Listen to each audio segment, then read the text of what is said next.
안녕하, 그레이통쌤과 함께하는 생명과학 1 3강 생명과학의 탐구 방법입니다. 이번 강의에서는 과학을 탐구하는 데 있어 대표적인 귀납적 탐구 방법과 연역적 탐구 방법에 대해 공부하고, 특별히 연역적 탐구 방법에서 실험을 어떻게 설계하는지에 대해 초점을 맞추어 강의를 진행해 보도록 하겠습니다. 귀납적 탐구 방법의 시작은 관찰입니다. 이 관찰을 통해서 의문을 가지고 관찰 주제를 선정해서 어떻게 관찰할 건지 관찰 방법과 절차를 만들고 관찰을 수행합니다. 관찰에서 얻은 많은 자료에서 규칙성을 발견하는 것이 중요한데요. 그 규칙성을 바탕으로 일반적인 결론을 도출해내는 탐구 방법이 바로 귀납적 탐구 방법입니다. 연역적 탐구 방법에는 가설 설정 단계가 있는데, 귀납적 탐구 방법에는 가설 설정 단계가 없다는 것이 큰 특징입니다. 다윈의 핀치 연구를 예로 살펴보면 갈라파고스 군도에 서식하는 핀치의 부리 모양과 길이가 다른 것을 관찰하였습니다. 의문을 가졌겠죠.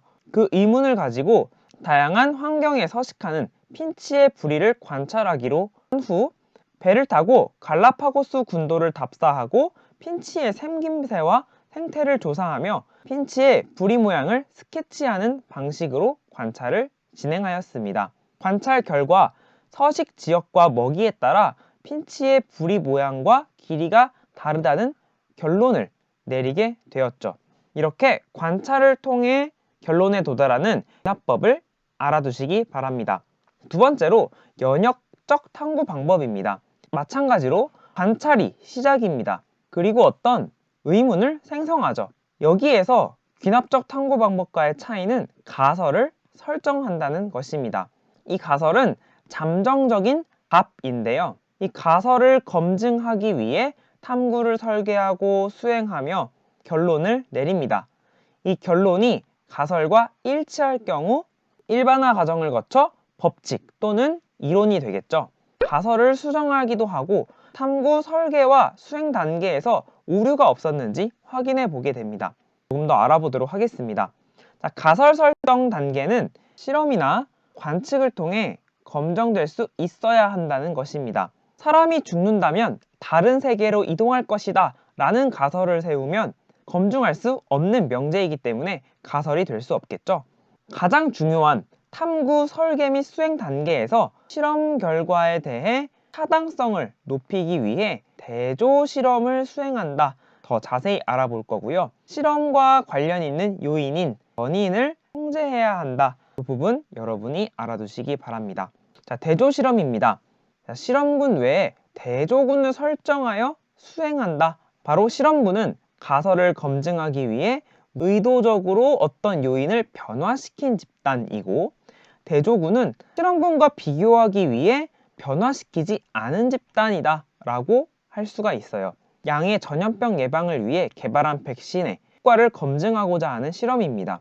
자, 두 집단으로 나누어서 한 집단은 백신을 주사했고 한 집단은 백신을 주사하지 않았습니다. 백신의 효과를 검증하기 위한 것이므로 백신을 주사한 것이 실험군, 그리고 백신을 주사하지 않은 것이 대조군이다 라고 할 수가 있겠죠. 변이는 쉽게 말해 실험과 관련 있는 모든 요인들을 변인이라고 합니다. 실험에 영향을 줄 수 있는 원인에 해당하는 변인도 있고요. 실험 결과에 해당하는 변인도 있습니다. 대조군과 달리 실험군에서 의도적으로 변화시키는 변인, 조작 변인이라고 하고요. 대조군과 실험군 모두 일정하게 유지시키는 변인, 바로 통제 변인이라고 합니다. 여기에서 조작 변인과 통제 변인을 찾아보면 의도적으로 변화시킨 것, 즉 백신 주사 여부가 될 것이고요. 통제 변인은 양의 마리수, 주사한 균의 양, 그리고 균의 종류도 같아야겠죠. 이렇게 조작 변인과 통제 변인을 잘 설정하여 설계된 실험을 변인 통제가 잘 이루어진 실험이다 라고 합니다. 우리가 얻고 싶은 종속 변이는 무엇일까요? 바로 양에서의 질병, 발병 여부가 종속 변인이 될 것입니다. 자, 다음 실험도 한번 볼게요. 배즙에는 단백질을 분해하는 물질이 들어있을 것이다 라는 가설을 검증하기 위해서 A와 B 시험관을 나누어 탐구를 설계했는데요.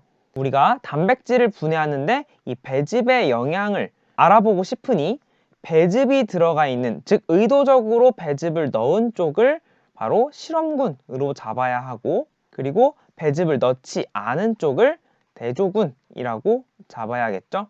여기에서 조작 변이는 바로 배즙의 유무가 될 것입니다. 자, 나머지 실험군과 대조군에서 일정하게 유지시켜줘야 되는 것, 시험관의 온도가 가장 눈에 띄고 달걀 흰자의 양, 뷰렌 용액의 양, 이런 것들도 통제 변인에 들어갈 수 있겠죠. 뷰렌 용액은 단백질과 반응하여 보라색으로 색이 변하니 배즙에 단백질을 분해하는 물질이 들어있어서 단백질이 다 사라진다면 뷰렌 용액의 색깔 변화가 없어야 합니다. 뷰렌 용액의 색깔 변화가 없다라는 것은 여기에 더 이상 단백질이 존재하지 않는다, 즉 다 분해됐다 라고 할 수가 있겠죠. 반면 대조군에서는 증류수를 넣었기 때문에 단백질이 그대로 있고 보라색으로 변하는 것을 알 수가 있죠. 여기에서 종속 변이는 뷰렌 용액의 색깔 변화가 되겠습니다. 문제에서는 한 실험을 주고 대조 실험과 원인을 분석하여 잘 물어보니 이 내용을 여러 실험에 적용하여 분석하는 연습을 해보시기 바랍니다. 그러면 여기서 강의를 마치도록 하겠습니다. 구독과 알림 설정, 복습까지 챙기세요. 지금까지 그레이트 홍쌤이었습니다. 홍빠!